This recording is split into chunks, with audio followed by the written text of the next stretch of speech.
Odamlarning ustidan kuladiganlar, diqqat bilan eshiting. Agar siz kambag'alni ko'rganingizda gadoy yoki sariq odamni ko'rganingizda sariq mashak deb yoki kimnidir sholpar, ko'zi qisqani karis, bitko'z, piska deb yoki kambag'alga bu nochor deb yoki qishloqdan kelganda omi qishlaqi deb yoki shaharlikni shaharlik olifta deb va umuman insoniyatni ko'rganingizda uni kamsitib ustidan kulayotgan bo'lsangiz, ehtiyot bo'ling, siz odamlarning ustidan emas, odamlarni yaratgan Robbisini ustidan kulayotgan bo'lasiz. Buning hisobi, buning iqobi, buning azobi juda qattiq bo'ladi.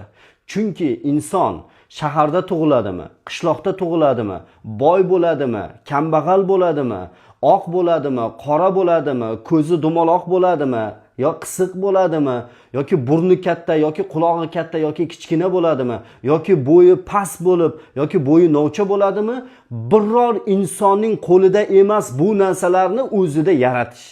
Buni Xudo yaratgan. Unga u bo'yni, u ko'zni, u rangni, quloqni, burunni nima bo'lsa, siz ustidan kuladigan har qanday narsani unga Xudo bergan. Hattoki bir insonni shaharda yoki qishloqda, sahroda yoki tog'da tug'ilishi ham uni o'zini qo'lida emas.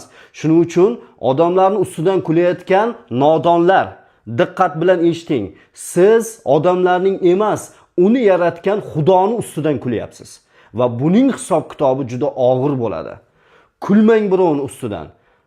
Davlatimiz tomonidan ham odamlarning sha'ni, obro'yi, joni, moliga tajovuz qonunan jinoyat deb hisoblanadi. Va diyonatan bu o'ta og'ir gunoh hisoblanadi.